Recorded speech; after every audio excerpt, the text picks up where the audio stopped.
වර්ෂ 2011 මැයි දෙවන දින රාත්‍රියේදී දශකයකට ආසන්න කාලයක් පැවති අමරිකානු හමුදා දඩයමක අවසානය ලෝකයේ දුටුවේය.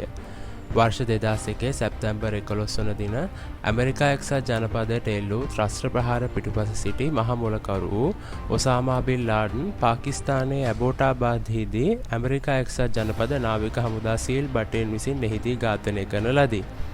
එම මෙහෙයුම වේගවත්ව රහසිගතව සහ කැපී පෙනෙන ලෙස නිර්වද්‍යතාවයකින් ක්‍රියාත්මක කරන ලද අතර එය ත්‍රස්තවාදයට එරෙහි ගෝලීය සටනේ තීරණාත්මක මොහොතක් සනිටුහන් කළේය. ඔපරේෂන් නෙප්චූන්ස් පිය ලෙස නම් කරන ලද මෙහෙයුම එවකට ඇමරිකා එක්සත් ජනපද ජනාධිපති බැරක් ඔබාමා විසින් අනුමත කර ඇත. ඇමරිකානු බුද්ධ්‍යංශ මාස ගණනාවක් තිස්සේ බින් ලාඩන්ගේ විශ්වාසවන්ත පණිවිඩකරුවෙකු නිරීක්ෂණය කරමින් සිටි ඇති අතර ඔහු පාකිස්තාන හමුදා ඇකඩමියකින් කෙටි දුරකින් පිහිටි විශාල පරිශ්‍රයකට ලුහුබැඳ ගොස් ඇත. මෙම ස්ථානයට බින් ලාඩන්ගේ පැමිණීම පිළිබඳව පාකිස්තාන බලධාරීන් දැන සිටියාද යන්න පිළිබඳව පසුව බරපතල ප්‍රශ්න මතු කළේය. මෙහෙයුම සිදු වූ දින රාත්‍රියේදී ඇමරිකානු නාවික හමුදා බටෙන් රැගත් බ්ලැක් හෝක් හෙලිකොප්ටර් යානා දෙකක් පාකිස්තාන රජයට දැනුම් නොදී නිහඬව පාකිස්තාන ගුවන් සීමාවට ඇතුළු වී ඇත. සීල් බටෙන් ගොඩනැගිලි සංකීර්ණයට කඩා වැදී විනාඩි 40ක් පමණ පැවති වෙඩි හුවමාරුවක නිරත විය.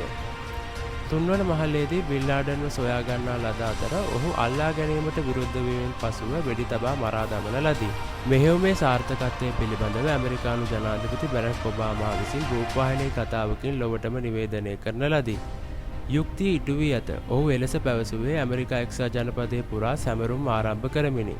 බොහෝ ඇමරිකානුවන්ට මෙම නිවේදනය සැප්තැම්බර් 11 ප්‍රහාරයෙන් ආරම්භ වූ වේදනාකාරී පරිච්ඡේදයක අවසානය ගෙන දුන්නේය. ඉස්ලාමීය සම්ප්‍රදායන්ට ගරු කරමින් බින් ලාඩන්ගේ දේහය පැය 24ක් ඇතුළත ගැඹුරු මුහුදේදී භූමදානය කරන ලදී. නමුත් එසේ කිරීමට ගත් තීරණය සැකසහිත බව ඒ පිළිබඳව විවේචනය කරන්නන් පෙන්වා දී ඇත.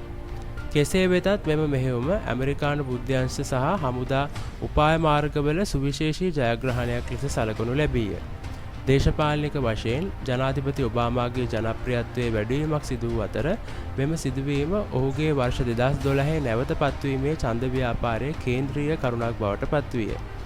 මෙම මෙහෙයුම ත්‍රස්තවාදීන්ට රැකවරණය සැලසීමේදී පාකිස්තානයේ භූමිකාව දැඩිව ප්‍රශ්න කළ අතර එමගින් ඇමරිකා පාකිස්තාන සබඳතා తాවකාලිකව අඩාල කළේය.